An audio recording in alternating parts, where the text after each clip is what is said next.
And then I'm going to share my screen, which will show the website.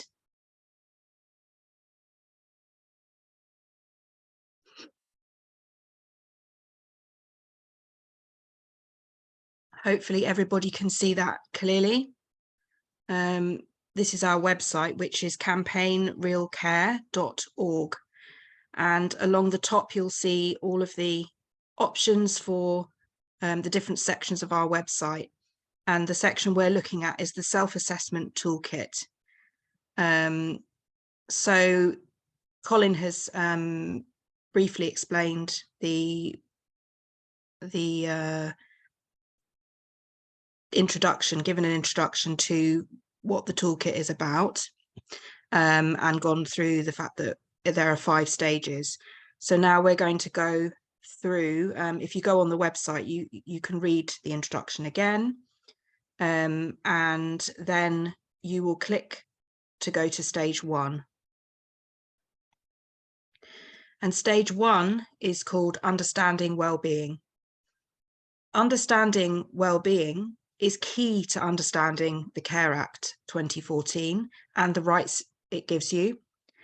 The Care Act sets out 9 areas of wellbeing. The Act says that your council must identify every need you have within any or all of the 9 areas that require care and support. The Act also says that you are the best judge of your own well-being.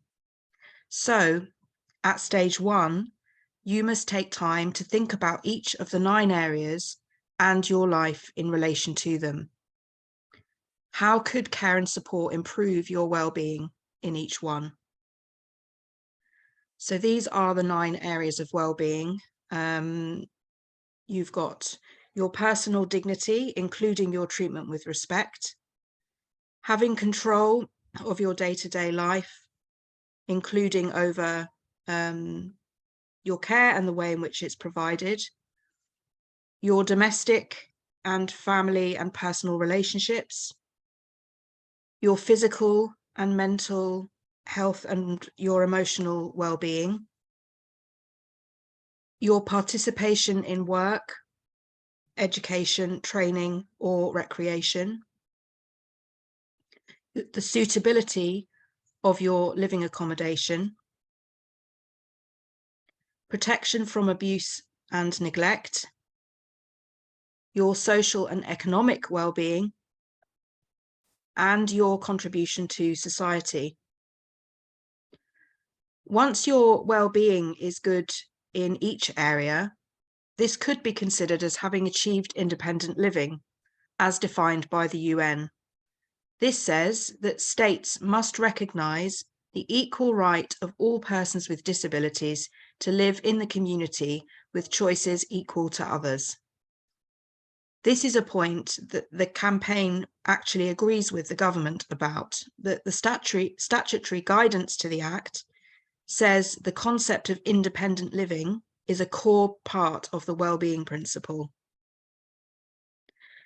The existing assessment process used by councils doesn't centre wellbeing in all of these 9 areas.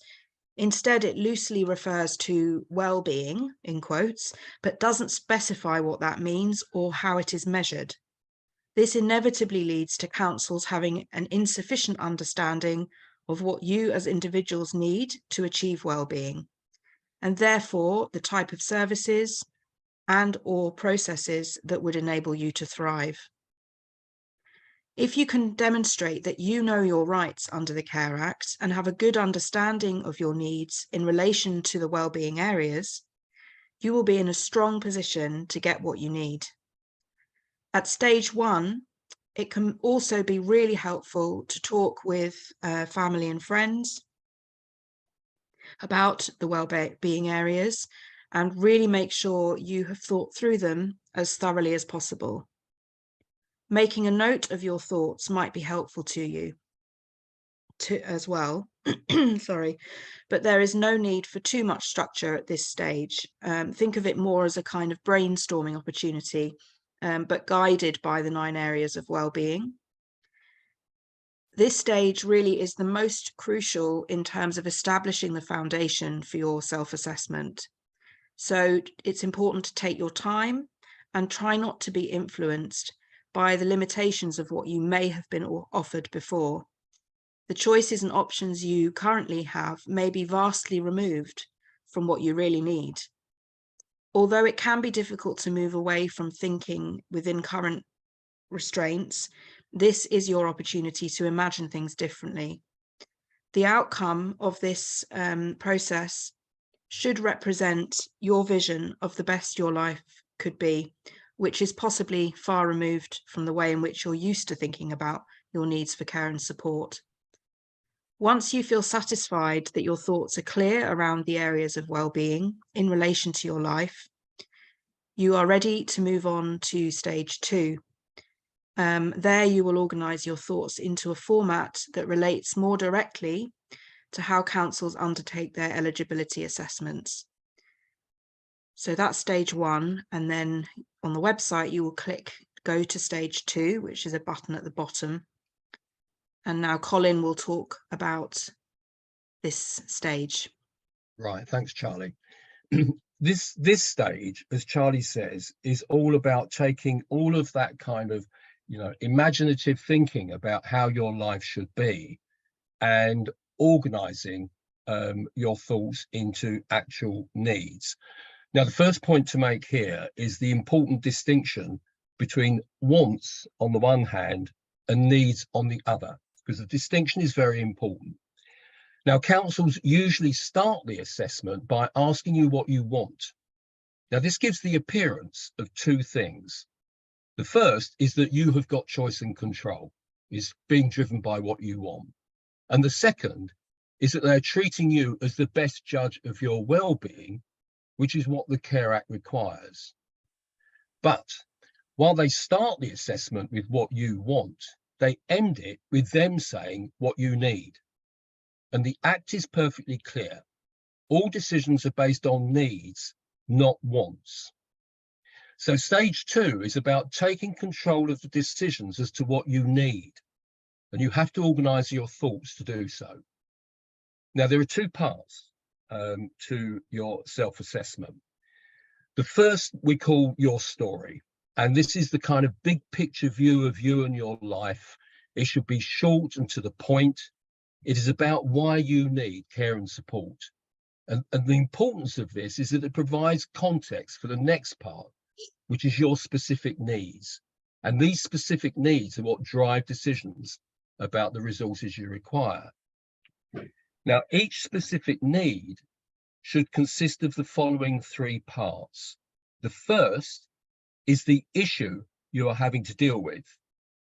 The second is which of the 9 areas of your well-being are being impacted and in what way. And then how things need to be different. And that's called the outcome. That's a piece of jargon, but it means something to most people. How should things be different as a result of the care and support that you require? And at that point, you're able to identify the 4th element, which is the services that are required if you are to achieve the outcomes. And that's in terms of not just what resource, but how much, and any other conditions which are essential to ensure that the outcome actually happens. Now, just kind of bear in mind that you don't need anyone to tell you about your needs in terms of the first 3 elements: your issues, the impact on your well-being, and the outcomes that you want. But you may not know enough about the resources that are available to know what will work. So it's okay to look to the social worker for more information at stage 3 on that point. And although you don't have to, if everything is clear in your head, which is the most important thing, we advise it's best to write it all down. And you could use either a form, which we've prepared, or you can just write it in ordinary sentences. Now, if Charlie, if you could take us to Sylvia's case, then I can show people what that actually looks like. Yeah. Sylvia is just a made-up case. It's it doesn't it's just for illustrative purposes. It's about an older person Her story is that she lives in a 2-story house. She's now very frail, having lost strength, particularly in my legs. There isn't anything that physiotherapy can do. I'm determined to spend the rest of my days at home. I have a very supportive family, all live nearby and meet my daily living needs. So that's her story.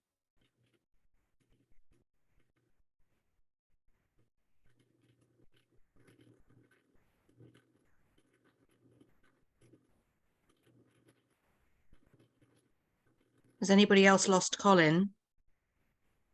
Yes, he's frozen, I think. So Sorry. Yeah, he's frozen. Sorry. hopefully He'll come back. Yes. But we can read it. Yes, go ahead and read it. It may not work with screen readers, that's the only issue. But you can access it from the website as well.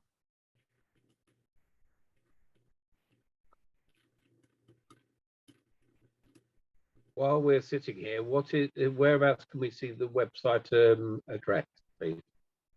Yeah, I wonder if somebody could, Jade, could you post that into the chat? Or yes, I will do. Thank you so much. I'm And back. I went. You went. Yes. I don't You're know back. why, but I'm back. Right, okay. So I was just saying with Sylvia, written in sentences, you can see what her issues are and the impact on her well-being in terms of physical and mental health. She knows she'll never be able to use the stairs again, and she believes that the only way she'll be able to restore her well-being is with a stair lift. So that's just written in sentences, and then if Charlie goes down a bit more, you could put that into a form. And that can sometimes be a helpful way of doing it. It can impress the social worker too. So it doesn't matter how you do it, so long as you're clear in your own mind and can be confident in communicating that with the social worker. These are what your needs are, structured in that particular way. And needs are powerful, wants are not. So the next stage is to engage with a social worker, which Charlie will take you through. Yeah, so once you've done this stage, then you'll go to stage 3. And this is about engaging with the social worker. So now you'll have your assessment ready, which is rooted in the Care Act's areas of well-being. And at this stage, you will need to engage with your social worker to let them know that you have prepared a self-assessment according to your rights.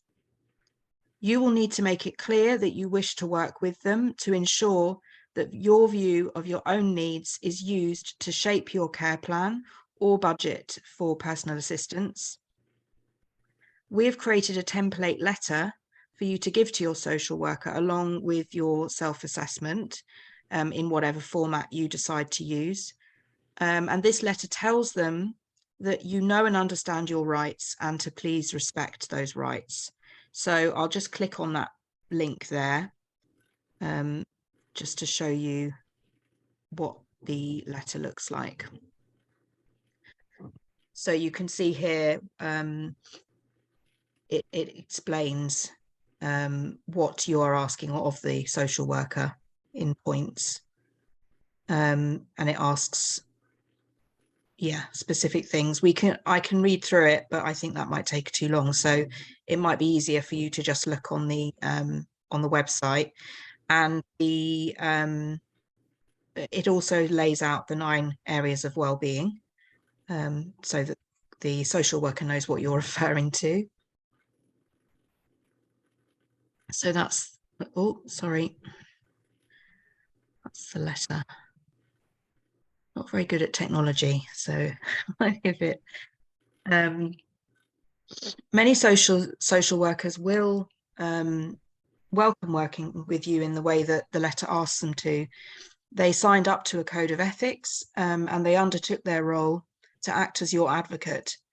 Your self-assessment will help them to get you the most suitable care and support, whether that's via direct payments or services.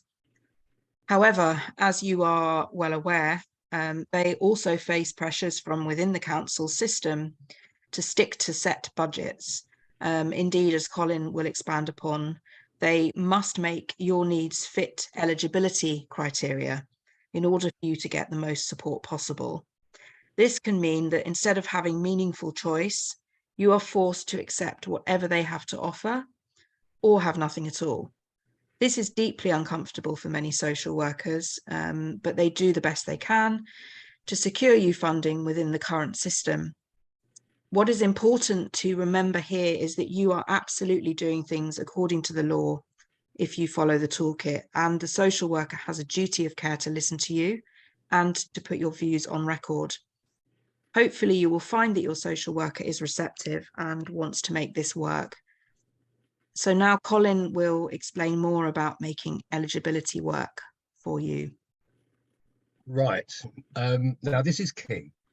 Now, the CARE Act says that needs that require council funding fall into two categories.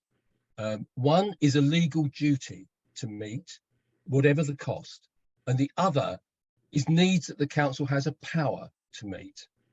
Now, the legal duty to meet need is meant, according to the guidance to the Act, to be a minimum guarantee only. And the power to meet need can bring what one court judgment called flexibility and discretion. But no council does this. The only needs that councils meet are those that are a legal duty. They're called, as you know, eligible needs. And they comprise the total offer, not a minimum guarantee. But this creates big problems for councils. Now, they must spend within whatever budget they happen to have. And this means that if the total offer consists of needs, each of which are a legal duty to meet, they can only declare a need to be a legal duty if they have the budget to meet it. Otherwise, they'll overspend. But that is unlawful. Councils cannot admit this is what they do. And this is the weakness that you can exploit. Councils are supposed to follow national rules for eligibility. Now, if you know those rules and insist on them being applied, it will give you a major advantage. Each of your needs that you can show fits those rules are guaranteed to be met. Now, once you've established your needs arise from your impairment, there are two rules that you need to be mindful of. And the first of them is the trickiest. Instead of the 9 well-being areas of the Act, the need must relate to one of 10 eligibility outcomes. So Charlie can put them on screen. Yeah, I should have put this up. There's a link on the page to how eligibility works. So all the stuff that Colin's just said is on here. If you click to open that document, and then you will see the difference between the two things. Yes. Carry on, Colin. Yeah. So we put them side by side so you can compare them, and you will see that the eligibility outcomes are narrower than the well-being areas. For example, there's no mention of emotional well-being under the eligibility outcomes, and your home has only to be habitable, not suitable. It's a significant difference. But push it as hard as you can. That's the advice. For example, if you need 24/7 support and you're being told by your council that residential care will meet your needs rather than a live-in PA, you can argue that residential care will mean you could not maintain your personal relationships, because personal relationships are included under the eligibility outcomes. Now, that's the first of the rules around the eligibility outcomes. The second rule is easy, actually. The second rule is that the need must have what's called a significant impact on your well-being. Well, basically, and this has got to be judged by what is important to you. Now, you wouldn't have put it in your self-assessment if it didn't have a significant impact on your well-being. So the second test shouldn't be a problem at all. Making the case for all the needs in your self-assessment being eligible and therefore a legal duty to meet is the best possible outcome for you. But there is a second best if you can't achieve that, and it's very much worth having. You can insist, if you have a need for well-being that the council says is not a legal duty to meet, you can insist that the council accepts they do have the power to meet any need that impacts on your well-being that they have decided not to class as eligible. And you can insist on them making that decision, and that they inform you in writing of that decision. The Act absolutely requires it. Now, if in response they admit to you to having a blanket policy that rules out ever using the power to meet need for ongoing support, they will have admitted to breaking the law, and this will be very useful to you at stage 5. If, on the other hand, the council accepts it does have the power to meet such needs, but says it will not or cannot do so, that is not the end of the matter, because it's a matter of record. It's already a matter of record, and the council must keep the situation under review. It should accept its obligation under the Act to find the resources to meet that need as soon as it can. Once you've concluded your discussions with the social worker and budget holder effectively go into conference, and you will not be involved. The outcome will be the written assessment and support plan. The next stage is whether you approve the council's assessment and support plan. So Charlie will now talk you through how you decide if you do approve it. Okay, so we're going to go to stage 4. As Colin says, approving the council's assessment and support plan. So the next 2 stages, so stage 4 and 5, are here to guide you through the process beyond the self-assessment and beyond the assessment of the council. So in some cases, if people have a strong understanding of and assert their rights at the assessment or review stage, councils will provide the necessary resources. They don't like facing judicial cases, so they will tend to avoid them if they can. This is why you are in a strong position to get what you need if you follow the toolkit process. We hope that you will only need to go through the first 4 stages, and then you will have succeeded by receiving a suitable support plan or funding to meet your needs as you see them. However, you might need to progress to stage 5 if you're not satisfied that the social worker has produced an accurate assessment or support plan. You must make sure that you receive copies of both documents, the assessment and the support plan, and you should examine them carefully. You need to check, first of all, if the assessment disagrees with your view about your specific needs. Has the assessment also recorded your view? Has the assessment set out why the council does not agree with your self-assessment?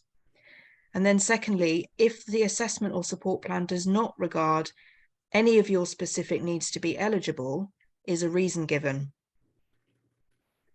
This is all really important information for you to take forwards to the next stage. You may be asked to sign an agreement of your support plan, and this may mean having to agree to an unsuitable plan for the time being if your circumstances mean that accepting some support is preferable to none. However, even if you do sign this, you can make it clear that you are not satisfied, which they must record, and you should then move to stage 5. If you want, you can also delay signing the agreement and push to have your care plan amended to your satisfaction before signing, but inevitably with the delays within the council, it will cause delays, and so that has to be your decision. I think the important point to note here is that by signing off your support plan, you're not closing your case to fight for what you really need. As long as you make clear your reservations and you have copies of your own self-assessment to compare to the one produced by the council that you're not happy with, you have good evidence to support you in stage 5. So now Colin will talk about stage 5.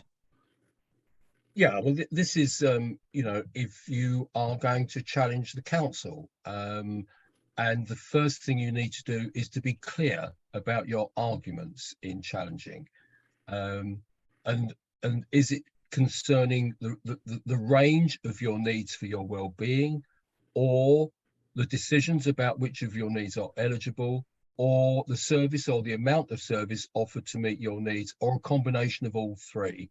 You just need to be clear and base your case on need and your self-assessment of need.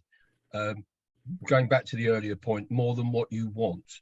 You know, what you want is important, of course, but in terms of the law, it's your view of your needs that will be the most powerful.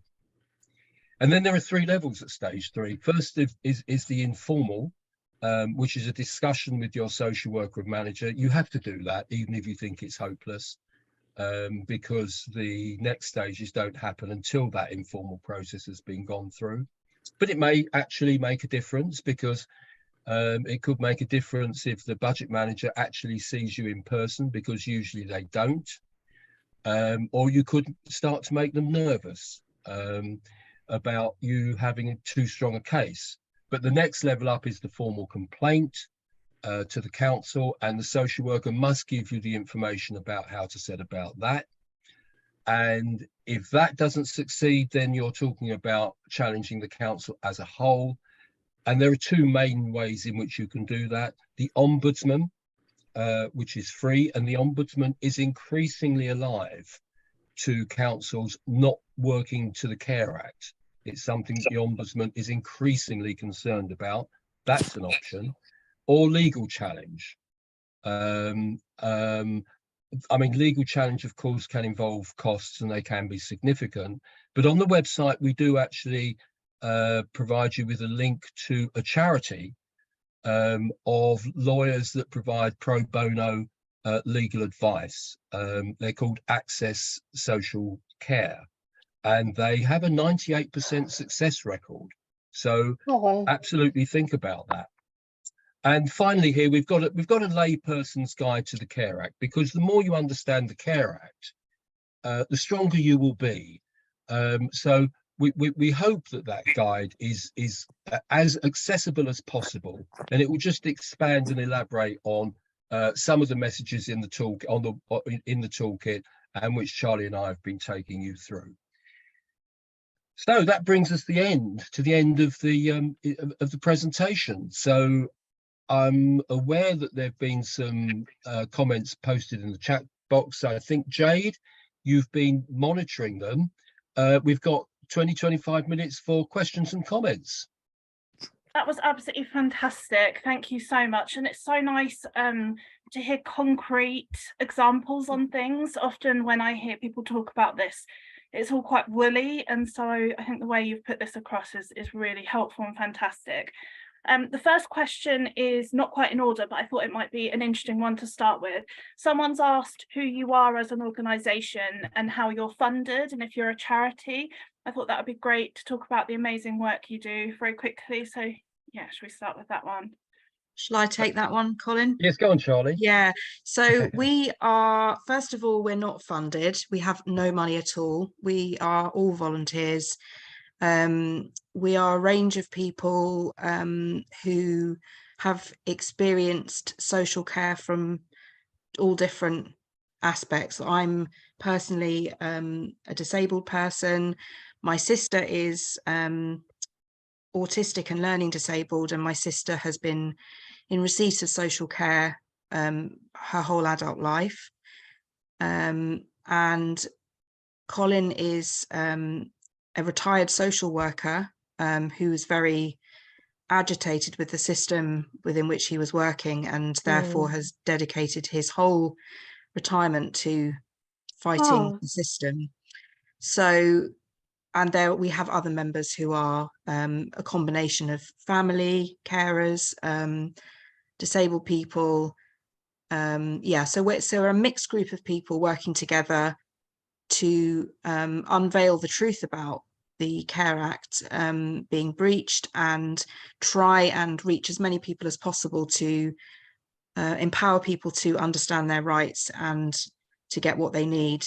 We also have a broader campaign, which is a political campaign, to try and get a charter that we've created to be implemented in government. So that's a very big campaign that we are continuing to fight. But this toolkit really is to try and help people in the immediate, because it's all very well saying this is what we would like, and it's all very lovely to have these visions, and we stand by those visions, but there are people suffering right now and dealing with this system. So we really want to try and support as many people as possible through the toolkit. Oh, thank you so much. I think it's great for everyone to hear about all what you're doing, because it is such brilliant work, and we have signed up, ILG community have signed up to your what's the word? Charter. Yeah, thank you. Because we really do back all the work you're doing. So thank you. Thank you. Right. The next question is, do we as employers have the legal responsibility to set the hourly rate of pay for our staff under the Care Act? I don't think the Care Act addresses that question, but that might be me speaking from ignorance. I'm not aware of that. So I'm not sure I can be helpful. No, that is my understanding as well, that there isn't really much on that. And I suppose legal responsibility is a difficult one, because I suppose you as the employer have the right to change the hourly wage, but whether the council are going to match what you want to pay is a completely different ballgame. I think that's the issue. Yeah. Okay, the next question is my understanding this toolkit, sorry, words today, is aimed at direct payment users. Yeah, I'm just on a webinar for something. Yeah, I'm just. Oh, sorry, I'm just muting. Thank you. How much of this applies to CHC users and NHS funding users? I know the Care Act is different, but does any of it apply? Well, not directly, but I would say that the kind of the approach, the kind of the disciplines of thinking about need, I believe would be powerful in continuing healthcare assessments, for example. But continuing healthcare is not a matter for the Care Act. The Care Act is only about social care. But my advice would be, the more people can think about organising what they want into need, the better. I think it's just more powerful. Brilliant, thank you. The next question is, it's all very well having all these rights, I've added that bit by the way, but what happens if your council has gone bankrupt, which it has done in Croydon? Does that impact any of your rights at all? Well, it could do. I mean, if a council says it can't meet any need, although I'm not aware of any council having actually made that statement, then it's clearly in direct breach of the law in a way which is not hidden. I mean, what we've spoken about is the way that all councils breach the law routinely, day in, day out, case in, case out. But if any council were to say, well, look, we can't meet any need at all because we've got no money, they would absolutely be in breach, and almost certainly government would step in. Yeah, okay. It's rare for a council to be bankrupt. Yes, yeah. Right, longer question here. How do we approach professionals producing a support plan when supporter resources to meet mental wellbeing needs are not included in a budget? Mental wellbeing is a vital, large part of a person's needs, and to meet these requires meaningful physical therapeutic activities and exercise out in the community, and travel to access this with staff support. They see mental health needs as just seeing a therapist, which is not the case. Absolutely, that is a perfect example of what we're talking about. And if you follow the kind of the process through, then you will arrive at stage 3 with a very clear statement of the resources that you require to meet the needs, which are rooted in the one of those 9 areas of well-being. Therefore, is absolutely a responsibility on the local authority. So, Charlie, and our advice would be, follow the toolkit, and make it absolutely abundantly clear, unequivocally clear, that emotional well-being, mental health can be directly related to issues which the Care Act says the local authority is responsible for addressing. Charlie, I don't know if you want to add to that. No, I think you've made it clear. I think this is such a classic case of, you know, using the term well-being loosely.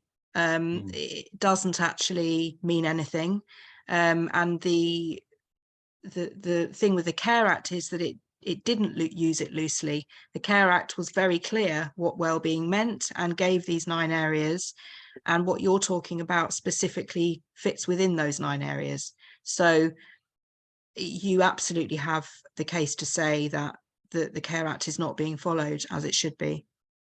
What I would add is this: to a significant degree, what you'll be doing is educating the social worker, because social workers have become accustomed to working to the eligibility rules, and they don't even necessarily know those rules terribly well. They actually come from the budget holder, because eligibility in one part of the country can be completely different from another part of the country.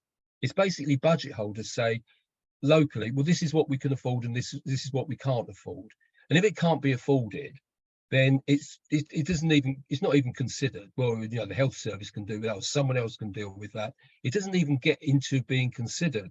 And that's what social workers deal with. Social workers, they see their purpose in life as getting as much support to you as they possibly can, but they work within the system. So you will actually be, if you take on board all of this information about the Care Act, you will actually be more knowledgeable about the Care Act than the great majority of social workers. So that letter that Charlie showed you, have a look at that, in your own time after this discussion. Much of that will actually be something that social workers don't really realise and recognise. So it will be helpful to them to see how the Care Act actually requires them to practice. So you've got a fight on your hands. When I was saying earlier that the Care Act can help you to, redress the situation and get back somewhere near to where things were in the first 15 years of people becoming employers through direct payments, it won't be an easy process, but the law is on your side, but you might have to do a lot of educating along the way. Brilliant, thank you so much. Sarah says that she's just had a review where her social worker has filled in the review without even speaking to her, and it doesn't bear resemblance to reality. I assume, is that where the complaints process you spoke about comes in, or have you got any other thoughts on that? Would she yes. have time? Colin, could she do the care assessment now, the self-assessment, and give that to her social worker as a response to the appalling version of her care plan? That would be exactly my advice. Do a self-assessment, in the form of a review, however you do it, and submit that and say, this review is, whatever words you want to use, it's not a review. A review is supposed to be a reassessment. It's a restatement of needs. It's not just, oh, well, things are going okay. According to the Care Act, a review is re-examining what your needs are. So it's almost like doing the assessment for the first time. You just happen to have the advantage of a previous assessment, but it should be a fresh statement of what's required. So I would absolutely agree with Charlie that I would carry out a self-assessment. I would write to the social worker, copy to their manager, and say, could you please revisit your review, which was inadequate and doesn't satisfy Care Act requirements, and see where you go from there. Great, thank you. So Jennifer is asking about how to meet working time regulations when someone needs 24/7 support. Is this about what budget she should be given in the first place to be able to meet that? Yeah. Yes. So it's down to the council to put in an appropriate budget that enables her to meet employment law. Absolutely. Yes, yes, absolutely. You know, so that goes back to, you know, the structuring of the, you know, stage 3, that when you know, once you've made clear what the need is in terms of issue, impact and outcome, the resource is going to be a PA, you know, for however many hours and appropriately rewarded. Otherwise, it won't work. So yes, that makes a demand, a particular demand on the size of the direct payment. So yes, I would say yes, do it through your assessment. Brilliant, thank you. Someone asked, once that you've qualified for continuing healthcare funding, should the continuing healthcare funding now cover all health and social needs, or does the Care Act still apply to that person? Well, usually if someone's got continuing healthcare, I guess it depends on what the CHC payment is for. But you know, more often than not, I might be wrong, but more often than not, that takes over from local authority funding. But you can have both. You can have local authority funding and CHC funding for different parts of your package. Lovely, thank you. Heidi says that her last social worker said it was her one PA's responsibility to meet at least one of my care needs every day. Is that true? I don't understand. I really wouldn't understand that at all. I don't know how that relates to. I mean, those sounds the kind of, you know, rules-based approach to assessing need that doesn't really bear much relationship to the Care Act. Councils do introduce these kinds of rules, like we don't do this and we don't do that, and you must do this and you must do that. You know, your assessment should be unique to you. It should be personalised to you. So I don't understand what that rule would mean. Charlie, I don't know if you've got any thoughts about that. No, that just sounds very confusing and restrictive. Yeah, maybe you, yeah, I'm not sure. Would it be okay just to elaborate a little bit on that? Yes, yes. Yeah, so I moved over onto direct payments from an agency where I had care every day, only once a day.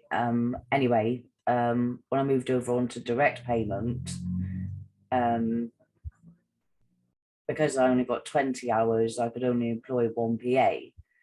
And although I'm still trying to fight for more hours, because I'm disabled, wheelchair bound, and in constant excruciating pain with my back.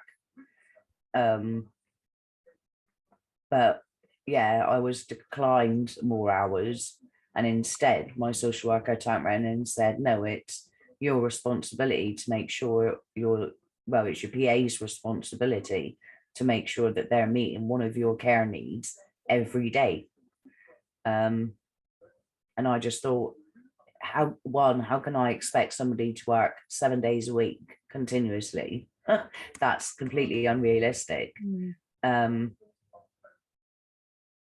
Yeah, it sounds as though, so they're basically saying you've been given this set of hours. It's down to you to make sure that all your needs are met within that time frame that the the personal assistant is with you. Correct. Yeah. Well, that's again, it's about, obviously those hours are not sufficient to meet all of your well-being needs. Correct. So in terms of your assessment, I guess you would need to look at where those needs, or how did they come to the conclusion that 20 hours was sufficient, and how, what do you think, Colin? It's to do this thing around hours affects my sister as well, and it's very confusing how they allocate hours and what that actually means. I mean, yes, they apply kind of almost like arbitrary rules that then have to apply to everybody, and it's simply contrary to the Care Act. You know, every situation is unique. It sounds, Heidi, like you would be able to set out why your needs require the level of resource, the amount of time that they actually do. And if you can construct that case in a way that is compelling, then you can move forward, I think, confidently in challenging that.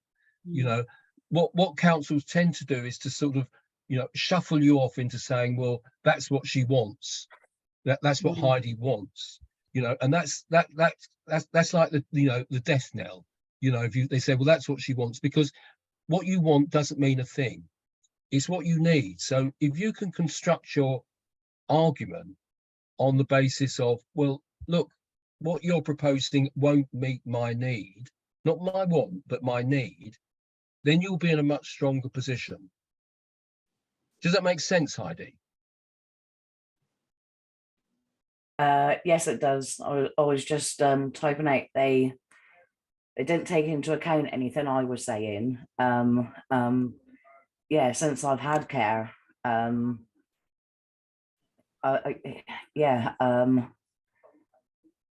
there's not much I can do. And I've only had, when I was with agency, I only had one carer a day, and that was in the morning for personal care. Yeah.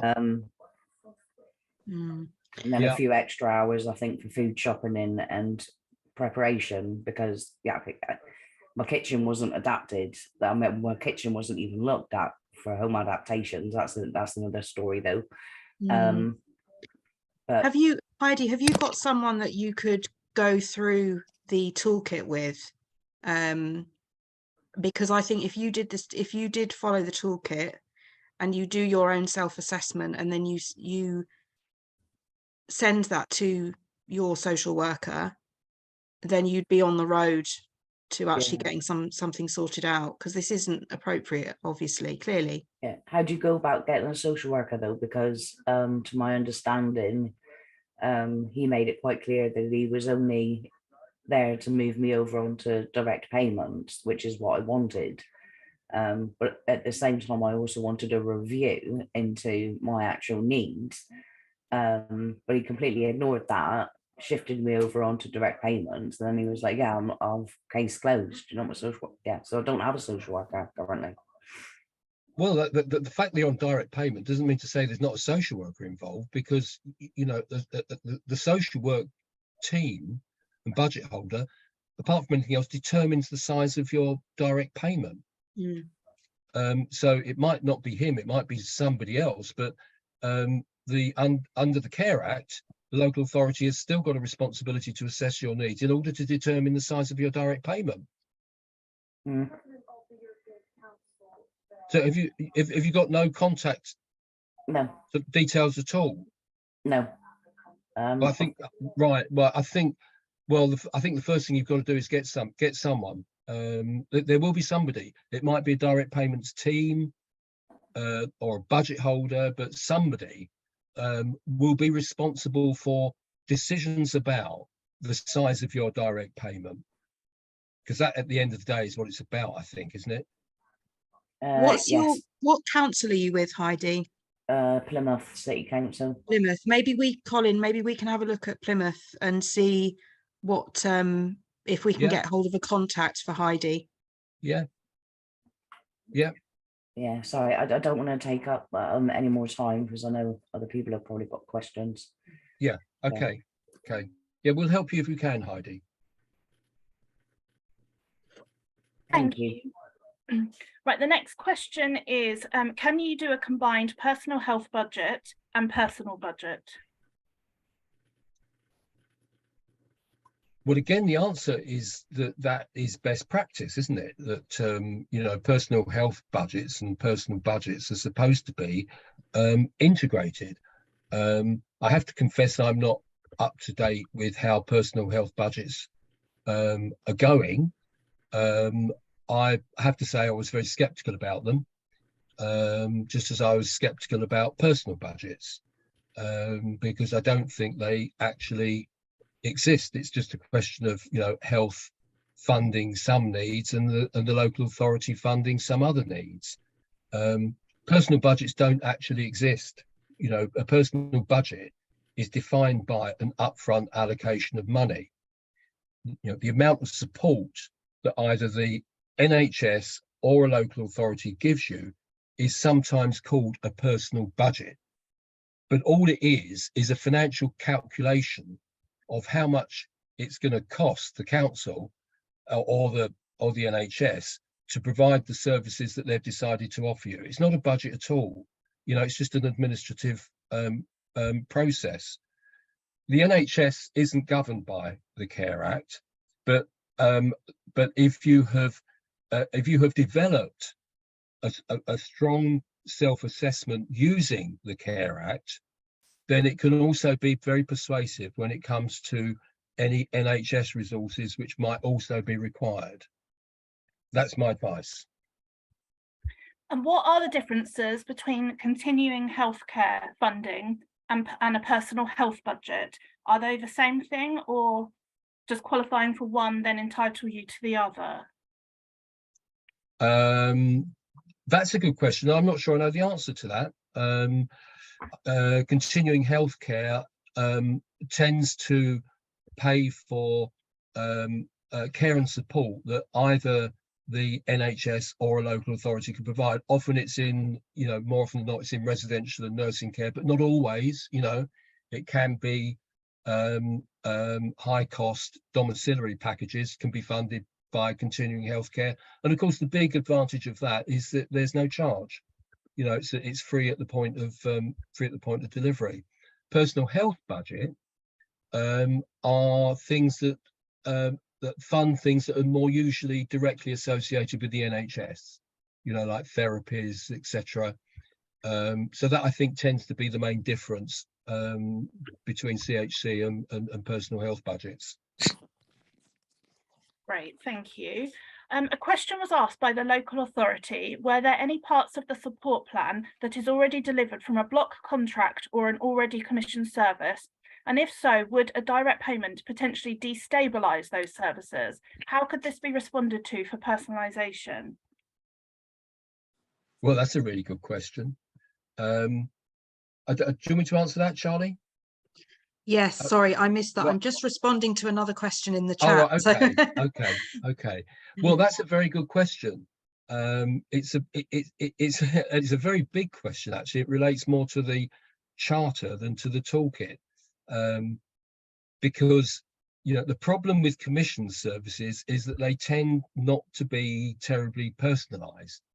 But equally, you know, looking to the future, social care is still going to have to be delivered through, to a significant degree, relatively large organisations that provide things like residential care or home care services. The issue is that the way they're commissioned is going to have to fundamentally change. At the moment, you've got what are called task and volume contracts, particularly with domiciliary care, that all the council really commissions is a kind of a volume of fairly standardised services to meet the eligible needs that come off the conveyor belt. The president of the Association of Directors of Social Services a few years ago, the then president, told the Health and Social Care Select Committee that it was a bit like Sports Direct, stack 'em high and sell 'em cheap, which is awful. What we actually want, and which will be a consequence of the charter, will be a completely different approach to commissioning of those large-scale services, which have got to be capable of delivering personalised support themselves. So, whereas it's tended to be the case up until now that only people like yourselves that can be employers have got truly personalised support, we have to move to a situation where mainstream providers are also able to deliver personalised support and to respond to each individual service user that they've got. That will actually, I think, make your position much stronger. You know, you will still want, even in that scenario, almost certainly, most of you will still want to be direct employers, because there are advantages, significant advantages to that. But it shouldn't be the only way that you can get personalised support. Large scale providers should be capable of developing their businesses so that they too can deliver personalised support. And it's possible, but not under the current system. It's a bit of a long answer. Sorry, was it okay? Yeah, absolutely. Thank you so much. There's been quite a few comments from Sarah around mental health and the RAS system, and sort of struggling to fit into that because it seems to be more catered to physical disability. And she's been having a lot of problems trying to get an appropriate support plan put in place for her, and some of the things she's asked for have been ignored. How does she go about getting her mental health conditions recognised fully? Follow the toolkit. You know, the RAS, that's the resource allocation system, which gives what's called an indicative upfront allocation. Is neither here nor there. It has no status in law under the Care Act. The Care Act doesn't even recognise upfront allocations, indicative or otherwise, but councils use that as a reason to say no, but it's unlawful. So my advice would be ignore the RAS, follow the toolkit, put together a self-assessment that's firmly rooted in the Care Act, and just lay that on the council and say, this is what the Care Act says about me and my needs. Please respond. Brilliant. Thank you very much. The next one is, how do we ensure our PAs are paid a decent wage, especially when complex needs are involved, especially when they're prepared to pay agency fees of up to £30? I think that this is the question of the day for everyone, I'm afraid. But bet. I mean, my view is that it's part of the assessment that, you know, if you make the case that it will not be possible for your needs to be met unless you are able to pay your PA the correct wage, then you have made the case, I think, under the Care Act. And I would argue it in those terms. You know, it's no good saying, well, you need X number of hours, but then giving you an amount of money which doesn't enable you to employ somebody to do those hours. So I would argue it from the Care Act perspective and say, you know, going back to stage 3 and saying, this is the size of direct payment that I need in order for my needs to be met. Now, I don't know where that will go, but I believe it will be a sufficient basis to make representations to the council. Does that make sense? Yeah, absolutely. Thank you. As far as I know, I think I've read out everything that was a question. Sometimes I've had a couple of messages where sometimes people have put what I thought was sort of comments on what was being said, and so I skipped over. So I apologise to anyone if I've missed a question. Please just say it again now, and then we'll cover any that I didn't get to. There was some discussion around how you decide what is continuing healthcare funding versus what would fall under a direct payment. I did sort of respond to this one to say, generally, as I understand it, the council will say if they feel that you would be eligible for continuing healthcare, and often quite happily will say, because obviously it means they then don't have to use their budget. Is that correct? Is there anything else to elaborate on that? I think people are confused about which they fall under, but I think. No, I think that's absolutely right, Jade. And yes, councils are quite often very strong advocates for continuing healthcare, because, you say, it means that they don't have to spend anything. But it's even more, you know, whether people get continuing healthcare or not is even more of a postcode lottery than social care. Health authorities vary hugely in how generous they are. Can I just jump in really quickly? I just saw that Sarah, who we responded about the RAS system, and she's just said, just to clarify, it's unlawful, the RAS system, ? Well, it would be wrong to say it's unlawful. The correct thing to say is that it has no legal basis. There is no reference to the Care Act to upfront allocations, indicative or otherwise. So it's not a legal basis. What is unlawful is for a council to say, we can't do that because the RAS says that the RAS says you've only got X amount of pounds, therefore that's as much as you're going to get. That is plainly unlawful. Does that make sense? So the RAS isn't unlawful. I mean, it'd be like saying, it could be a council policy that assessors have got to wear pink socks, before they do an assessment. No court is going to say that's unlawful. It's just ridiculous.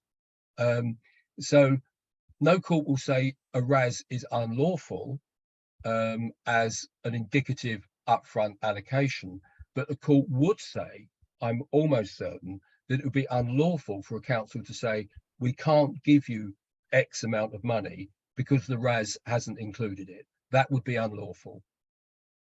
Does that make sense? Yes, this is my fault, but a couple of people are asking what is the RAS system or RAS system. That's my fault. I should have explained when I said it. Do you want me to say, or? Yeah, you go. All right, okay. Look, the RAS it's called a RAS is short for Resource Allocation System. So when personal budgets were brought in, initially, the initial idea was that it would be an upfront allocation in order for you as individuals to decide what support that you want. And the original innovators of that idea said that it should be the upfront allocation should be of sufficient size to enable full citizenship. That was their terminology. But when the government picked it up, because the government liked this idea, it wasn't going to do that. So it said that what the upfront allocation will be is what they called a fair allocation between service users of whatever the council's budget happens to be. And it would be indicative only. It wouldn't be a right. So enormous effort went into developing these resource allocation systems, which were an algorithm to divide up the council's budget to individual service users. So, you go through some kind of, complex computer process that churns out, well, this person will have this amount of money. But as I was saying, there's no basis in law for that. So what the policy became was that it will be indicative only. So it will give you a rough idea of how much money you could spend. But it never even did that. Because people are so unique, the people are so different, it got nowhere near it. So, there was some research that showed that the difference between the RAS allocation and the actual allocation was made using the usual processes, was about 40% different. It was meaningless. So the RAS is actually meaningless, and it has been now. It's been known that it's been meaningless for a number of years, but councils clearly are still using it as a way of justifying cutting spending, and that is unlawful. Does that explain it?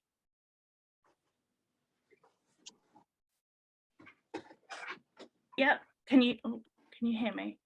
Yes, Yep. can hear you. I've just sent a question and now I've lost it. Hang on. A couple of people asking about the recording of this, so it might take a couple of days, but it will be going up on our website. So I know there's a lot of information being thrown at you, so don't worry, you will be able to rewatch and see everything that was said. Oh, where is that question? Sorry. This chat is not the easiest to navigate. No. And like I say, while you're looking, I would advise you to take time to read through the toolkit. Charlie and I have it's been a bit of a whiz through, but I would advise you to take your time. Give yourself half an hour or so to read through it, perhaps longer. Yeah, I've just realised the time. You've gone over, so yeah. You should don't want to take up too much of your time. I'll just ask the one last question then, which is about councils clawing back extra money in your account. A couple of people have commented about that, with them taking sometimes quite significant amounts. Is that okay for them to do, and you know they've been given it for a reason. On what basis are they clawing money back? I assume they mean the excess. Is that what's meant? Sort of, yeah, Sarah's put over 8 weeks. I know when I first had my budget, they just took back anything over 6 weeks automatically until I pointed out contingency doesn't work on a 6-week block, i.e. I could be ill for really, you know, need to use that money in 6 weeks and not the other 6 weeks. And they have left it, but I know other people's councils just take it back automatically. Is there anything you can do about that? I mean, you can do what you've done, Jay. People should, you know, make representations and say that, you know, you need that money for contingency. I mean, if you don't, you know, I mean, I don't know, you know, if you don't need it for contingency, then maybe it's, you know, reasonable to agree with the council whether or not, you know, you need that amount of money. I mean, the last thing you want to do is be unreasonable. But if the council are being unreasonable and taking away money that you know you will need, because the Care Act does again talk about fluctuating need, and that, you know, if you've got a budget of £100, some weeks you might need £70 of it, other weeks you might need £150 of it. You know, so the Act is alive to the issue of fluctuating needs, and that does mean, you know, that you build up money for a contingency. So long as it's doing that, argue the case. You know, where does it say about fluctuating need in the Care Act, Colin? Well, it's more in the guidance. You'll find it in the statutory guidance, because that's a reality. I don't think the Act is specific about it, but the guidance is part of the Act. Don't forget, you know, the guidance is called secondary legislation. The Act is the primary legislation, but the statutory guidance is called secondary legislation. So it's regarded as part of the Act, and that's very specific about fluctuating need. So councils can't say, well, we're going to fund you to the level of your best week, and then take away money for your worst week. They'd be in breach of the Care Act. Yeah, and so as Sarah mentions, they're not even asking why you have that surplus, but I think that's why councils do things. They do it without asking, in the hopes that 10 people will just let it happen. Or I'm not saying it's an easy thing, that's what I mean. You'll let it go because you've got other things to argue about. And one person will protest and they'll go, okay. That's just how they get away with a lot of things, isn't it? Well, that is absolutely true. And as Charlie was saying earlier, if you know what you're about, and if you haven't got to be aggressive, but you've got to be assertive. If you know what you're about, and if you're assertive, very often councils actually buckle, you know, because they're always treading on eggshells when it comes to the law, and they rely upon people not knowing. And therefore it becomes easy for them to manipulate and maneuver. So the more empowered you are, and you're empowered, you know, through knowledge of what the Act says, then the more likely you are to secure what you require. Okay, I've just closed 2 questions. There are 2 left, which I think will be very quick, hopefully. One is that she's in her care plan is to be able to go out for trips for coffee, and they've refused to pay for her PA's coffee. Has she got any comeback on that, or is that outside of the remit of budgets? Well, it's a good question. Charlie, have you got a view on that? I mean, legally, I guess they can say they're not required to do that, but no, because actually what you could, if your need is to go for coffee with a companion, and that companion has no means by which they can purchase a coffee, then that should be covered. I wouldn't, yeah, it's a tricky one, but I would say there's probably a way around it to get the coffee paid for. So it's potentially one worth fighting the corner on. Right, the last question, which is quite specific. What happened to choice and control in direct payments? which I guess is summing up everything you've just said. Yes. Well, there. I think really that's what the webinar's been about. Yeah, it is there. It's just getting councils to listen. Yeah, I think so. I think I think councils bandy the phrase about, don't they? That they offer choice and control. They still say that personal budgets give people choice and control. They insist that people have choice and control. Much of our work emanated from Barnet. Actually, we did a very in-depth review of Barnet Council. And one of the things that we uncovered in Unveiling the Truth was how they claim that everybody, the services that everybody has got, all 5,000 Barnet residents that have got social care, have got what they have chosen. They believe that everyone has got what they chose. But what we actually discovered was that just isn't true. What they've got is people having consented to what the council has decided, but it's far removed from what people would actually choose. So councils allow themselves to believe that if you have consented to what they've offered, then they say, well, therefore that has become your choice, and therefore if you've got what you chose, you have got control. But it's all for the sake of appearances. Can I just answer quickly? I know we've gone over, but there's a really good question that just says, how can you evidence these needs as needs, not wants, when it's coming from ourselves, family carers, not prescribed by a professional? So that's a really, really good question. And I want to answer that just because I understand that from a personal perspective.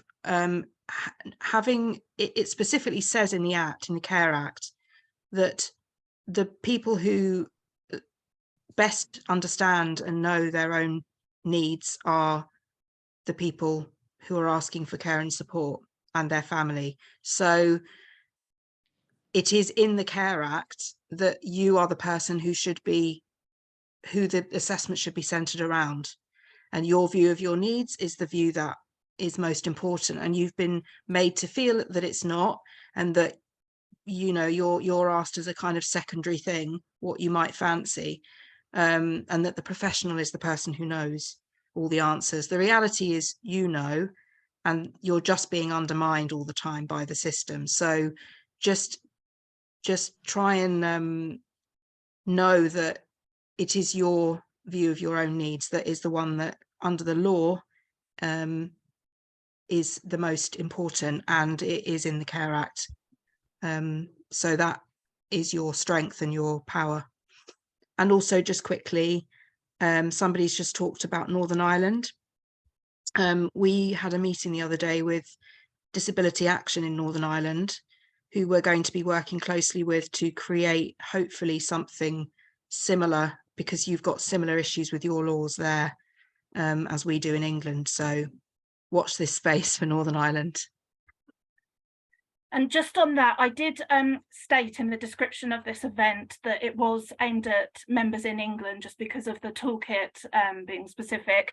But as you've just said, some of the overarching issues will apply to all the countries, and hopefully in future we'll be able to have webinars specific to all the countries. Just this is our first ever webinar, so yeah, we thank you. So yeah, I think that's everything. There are some more questions, but we'll be here all day, I think, and that's not very fair, and we've closed the chat now. So I just wanted to say thank you so much, both of you, Charlie and Colin, for all the information you've given today. I think you've given such a wealth of helpful information and guidance, and I think from my side it's been absolutely fantastic. I hope everyone has got something out of this, and just been so much more knowledge and information that you can apply to get the care that you need. So thank you so much. And as I said to everyone, this will be going up on the website. It might take a few days, so you'll be able to rewatch and get anything you missed. Yeah, so is there anything else you want to say before we just wrap up? Well, no, just thank you actually for the opportunity, and I hope that we'll collaborate more in the future. Absolutely. Yeah, and thanks everyone for coming, and tell everybody about the toolkit. Yeah, so everyone who's been able to come today, please do, when it's up on the website, send this recording around to people you know, so everyone can get the information, you know, that's been shared today, and be able to use the toolkit appropriately to get, you know, what's needed. So thank you so much, and we'll close the session today. Thank you very much. Bye bye, everyone.